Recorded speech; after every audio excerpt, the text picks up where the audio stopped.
నిమిషాలండి పేషెంట్కి కాలు నొప్పి అని చెప్పి కాలుకి దెబ్బ తగిలి చీము తగిలితే తీసుకొచ్చాము. KBR orthopaedic Sunday market Saibaba పక్కన టెంపుల్ ఉండే అతని దగ్గరికి.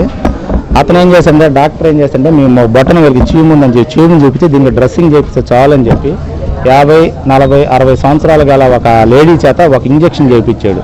ఆ ఇంజక్షన్ ఫుల్ కూడా వేయలేదు, ఒక్క డోసు ఒక్క రొంత మాత్రం ఏంగానే వెంటనే ఆవిడికి ఒళ్ళంతా మంటలో చెమట రావడం వల్ల ఇమీడియట్లీగా అతను అక్కడ కుప్పగొలిపోయి చనిపోయింది. చనిపోయిన విషయం డాక్టర్కి వైద్యశాల సిబ్బంది మొత్తానికి తెలుసు. కానీ డాక్టర్ ఏం చేశాడంటే తెలివిగా ఈవిడికి కార్డియాక్ అరెస్ట్ అయింది, మీరు వేరే హాస్పిటల్ షిఫ్ట్ చేయండి అని చెప్పి ఇమీడియట్గా లోకల్లో ఉండే ప్రైవేట్ అంబులెన్స్ని మాట్లాడించి పేషెంట్ని అంటే బాడీని ఇక్కడి నుంచి తరలించాలని తెలివిగా డాక్టరు ఎంత సమస్ఫూర్తితో దీన్ని నిర్వహించాడు. కానీ అంబులెన్స్ డ్రైవర్లు కూడా చెప్తున్నారా మేము ఎక్కించుకునేటప్పుడు మంచి ప్రాణం కూడా పోయింది అని చెప్పి డాక్టర్ని కానీ వివరణ ఆదంగా అతను నిర్లక్ష్య సమాధానం చెప్తున్నాడు.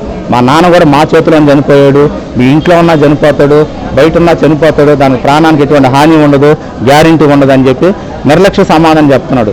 ఇటువంటి డాక్టర్ని భవిష్యత్తులో కనీసం హాస్పిటల్ కాదు కదా ఆర్ఎంపీ హాస్పిటల్ కూడా పెట్టేదానికి లేకుండా ప్రభుత్వ వైద్యశాల జిల్లా యంత్రాంగం ఇమీడియట్గా ఇతను ఎంబీబీఎస్ సర్టిఫికేట్ని కానీ ఇతను డిగ్రీ సర్టిఫికేట్ని మొత్తాన్ని బ్లాక్ చేసేసి భవిష్యత్తులో ఇతను ఎక్కడ కనీసం హాస్పిటల్ ఫస్ట్ ఎయిడ్ చేసేదాన్ని కూడా అనార్హుడి కింద ఇతనే చేయాల్సిన జిల్లా యంత్రాంగ వైద్యశాలని మళ్ళీ ఉన్నత అధికారులను మేము ప్రభుత్వం తరఫున ఖచ్చితంగా ఇక్కడ బాధ్యతరాల తరఫున కోరుతున్నాము. అలాగే డిమాండ్ కూడా చేస్తున్నాం. భవిష్యత్తులో ఇటువంటి ఎప్పుడు పునరావృతం కాకుండా కావాలని కోరుతున్నాము. ఈ సండే మార్కెట్లో కేబీఆర్ ఆర్థోపెడిక్ అనే డాక్టర్ ఉత్త ఫ్రాడ్ పర్సన్.